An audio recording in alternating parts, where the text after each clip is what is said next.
Good morning students, I am K.S. Kumar Sharma from CCA School. Welcome all of you in CCA online study platform. Today we are going to study the topic of active and passive. आज के इस video lecture में हम नया topic active and passive का start कर रहे हैं। प्रीवियस वीडियो लेक्चर्स तक मैंने सभी टेंसेज और उनकी correct form of the verb को फिल करना आपको बता दिया था। आज के इस वीडियो लेक्चर में हम एक्टिव एंड पैसिव का नया टॉपिक स्टार्ट कर रहे हैं। तो सबसे पहले हम इनका बेसिक मीन समझेंगे कि एक्टिव एंड पैसिव होता क्या है। इंग्लिश ग्रामर में वॉइस दो प्रकार के होते हैं, एक्टिव वॉइस जिसे हम हिंदी में कृतवाच्य बोलते हैं, और एक होता है पैसिव वॉइस जिसको हम बोलते हैं क्रमवाच्य। एक्टिव वॉइस क्या होता है, सबसे पहले इस कॉन्सेप्ट को समझना जरूरी है कि एक्टिव वॉइस क्या होता है। एक्टिव का मतलब होता है सक्रिय होना, यानी कि जिस सेंटेंस में सब्जेक्ट एक्टिव हो वो होगा हमारा एक्टिव वॉइस, यानी कि जिसमें हम इंपॉर्टेंस देते हैं सब्जेक्ट को, यानी क्रिया जो है वो सब्जेक्ट के अनुसार होती है, काम को करने वाला सब्जेक्ट है।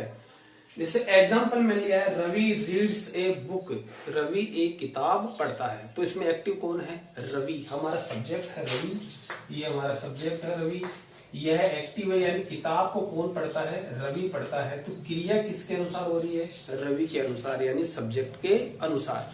तो सीधा सीधा अर्थ है, इजी वे में हम बताएंगे कि जिसमें एक्टिव होता है सब्जेक्ट उसे कहते हैं एक्टिव वॉइस, यानी कि वर्ब अकॉर्डिंग टू सब्जेक्ट, यानी सब्जेक्ट के अनुसार ही क्रिया होती है, वो होता है हमारा एक्टिव वॉइस। यानी कि इसमें किताब को पढ़ने का काम कौन कर रहा है, रवि, तो हमारा रवि एक्टिव है, सब्जेक्ट हमारा एक्टिव है, तो हमारा हो गया एक्टिव वॉइस। इसी सेंटेंस को हम अगर पैसिव वॉइस बनाए इसका, यानी कि पैसिव वॉइस यानी क्रमवाच्य, तो इजी वे में कहेंगे कि जिसमें ऑब्जेक्ट को इंपॉर्टेंस दिया जाता है, जिसमें क्रिया ऑब्जेक्ट के अनुसार होती है, उसको हम बोलते हैं पैसिव वॉइस। जैसे ए बुक, ये हमारा ऑब्जेक्ट था, ए बुक, ये हमारी वर्ब है, ये हमारा सब्जेक्ट है। तो सबसे पहले ऑब्जेक्ट को हम सब्जेक्ट बना के लिखते हैं, जो बाद में हम स्टेप बाय स्टेप पढ़ेंगे रूल्स के अकॉर्डिंग टू रूल्स। तो ऑब्जेक्ट हमारा जो एक्टिव हो जाता है किसमें, पैसिव वॉइस में। तो जहां पर इंपॉर्टेंस दिया जाता है ऑब्जेक्ट को, वो होता है हमारा पैसिव वॉइस, यानी कि वर्ब जो है अकॉर्डिंग टू ऑब्जेक्ट के अनुसार काम करती है। तो a book is read by Ravi, यानी एक किताब जो है रवि के द्वारा पढ़ी जाती है। तो यहाँ पे जो इंपॉर्टेंस दिया गया वो किसको दिया गया है, ऑब्जेक्ट को, यानी कि वर्ब जो है ऑब्जेक्ट के अनुसार काम करती है। तो हमारा हो गया पैसिव वॉइस। तो ये हो गया एक बेसिक इंट्रोडक्शन, एक्टिव वॉइस किसे कहते हैं और पैसिव वॉइस किसे कहते हैं। उसके बाद में इस कॉन्सेप्ट को समझने के लिए मैं इंग्लिश प्रोनाउंस की एक टेबल मैंने आपके लिए बनाई है कि first person, second person, third person ये क्या होते हैं, इनकी सब्जेक्टिव फॉर्म क्या होती है, इनकी ऑब्जेक्टिव फॉर्म क्या होती है, इनकी पॉजेसिव फॉर्म क्या होती है, एडजेक्टिव क्या होता है, पॉजेसिव प्रोनाउंस क्या होते हैं, रिफ्लेक्टिव प्रोनाउंस क्या होते हैं। तो आपको सिर्फ तीन बातें ध्यान रखनी है कि सब्जेक्टिव और ऑब्जेक्टिव फॉर्म आपको आनी चाहिए, तभी हम पैसिव वॉइस आराम से इजी में बना पाएंगे, क्योंकि सब्जेक्ट ऑब्जेक्ट बनता है और ऑब्जेक्ट सब्जेक्ट बनता है। इनकी फॉर्म्स प्रोनाउंस में कौन सी होती है, यही कॉन्सेप्ट को हमें समझना है। तो subject pronoun, object pronouns, possessive adjectives, possessive pronouns और रिफ्लेक्सिव प्रोनाउंस। फर्स्ट देखेंगे first person singular, first person singular में आपको बेसिक स्टेप बाय स्टेप जो है इस टेबल को समझाऊंगा। बहुत सारे बच्चों को आती भी होगी, लेकिन मैंने डिटेल के अंदर आपको बताया है कि इन सभी की फॉर्म्स के बारे में आपको पता होना चाहिए। फर्स्ट पर्सन सिंगुलर में जैसे सब्जेक्टिव में क्या हो गया, आई, और इसकी ऑब्जेक्टिव प्रोनाउन में इसको क्या हो जाएगा, मी, और पॉजेसिव एडजेक्टिव में इसको बोलेंगे माई, पॉजेसिव प्रोनाउंस में माइन, और रिफ्लेक्सिव प्रोनाउंस में माई सेल्फ। इसी प्रकार second person subjective form you, objective pronoun में यू, पॉजेसिव एडजेक्टिव में योर, पॉजेसिव प्रोनाउंस में योर्स, और रिफ्लेक्सिव प्रोनाउंस में yourself. Third person male, third person male और थर्ड पर्सन फीमेल। जैसे आपने डायरेक्ट याद कर रखा, बहुत सारी प्रीवियस क्लासेस में आपने पढ़ा होगा ही, हिज, हिम, सी, हर, तो इन सबको आता है, लेकिन मैं आपको डिटेल में बता रहा हूँ पॉजेसिव एडजेक्टिव, पॉजेसिव प्रोनाउंस क्या क्या होते हैं।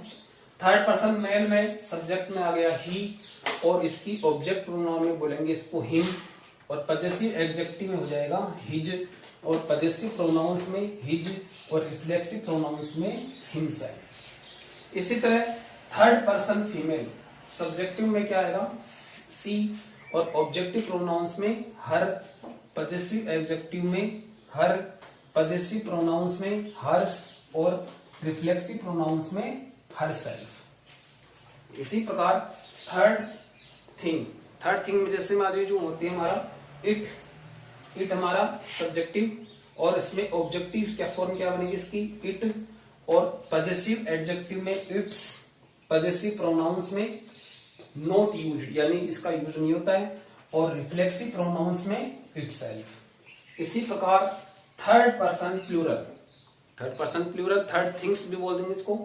जैसे हमारे सब्जेक्ट फॉर्म क्या हो गया दे, और ऑब्जेक्टिव प्रोनाउन में क्या बोलेंगे इसको देम, पजेसिव एडजेक्टिव में देहर, पजेसिव प्रोनाउंस में देहर्स और रिफ्लेक्सिव प्रोनाउंस में देमसेल्फ। उसी प्रकार फर्स्ट पर्सन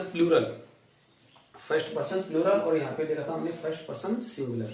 तो वी सब्जेक्टिव फॉर्म, इसकी ऑब्जेक्टिव प्रोनाउंस में क्या हो जाएगा अस, पजेसिव एडजेक्टिव में आवर, पजेसिव प्रोनाउंस में आवर्स और रिफ्लेक्सिव प्रोनाउंस में आवरसेल्व्स।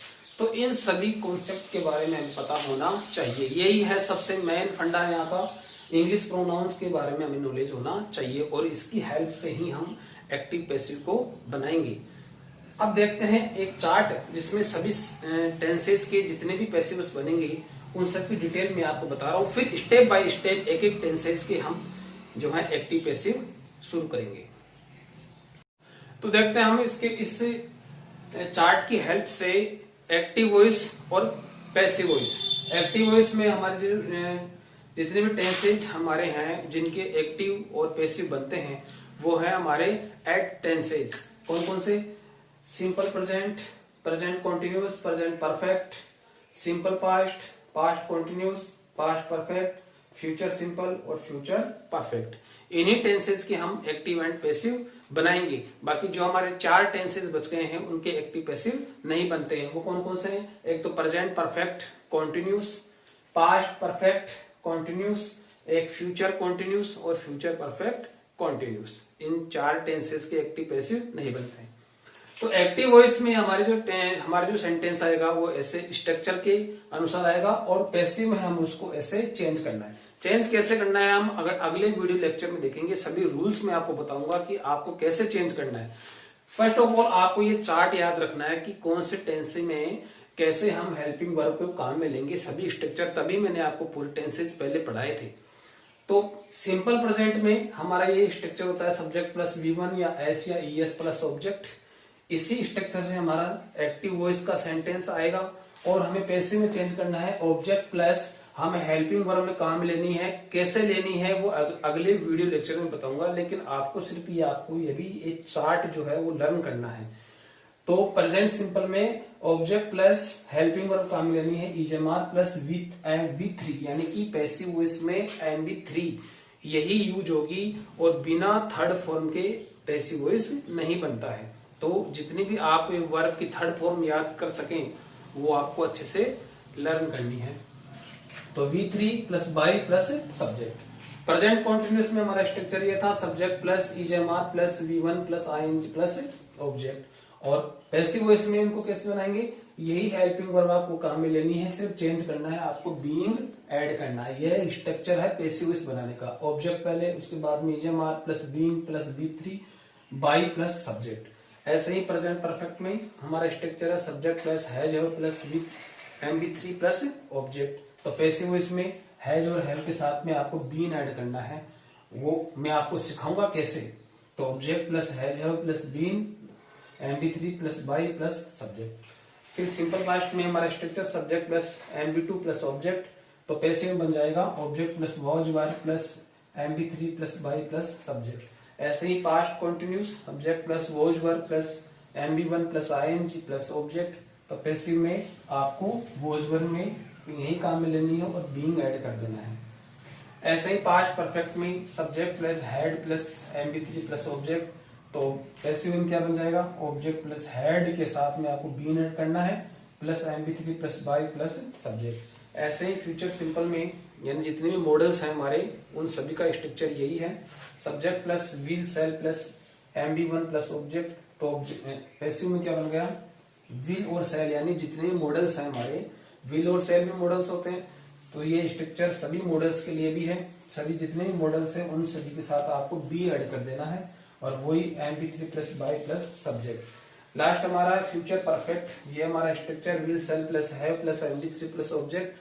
तो पैसिव में ही बन जाएगा हैव के साथ में बीन ऐड हो जाएगा, तो हो जाएगा विल हैव बीन और सेल हैव बीन। तो ये चार्ट जो है बहुत ही इंपॉर्टेंट है, इसी बस इन्हीं टेंसेस के हमें एक्टिव पैसिव बनाने हैं। तो ये चार्ट आपको अच्छे से लर्न होना चाहिए। अगले वीडियो लेक्चर में हम स्टेप बाय स्टेप एक एक टेंस के एक्टिव एंड पैसिव बनाना सीखेंगे विथ रूल्स। मैं आपको बताऊंगा कि कैसे आपको चेंज करना है। Thank you.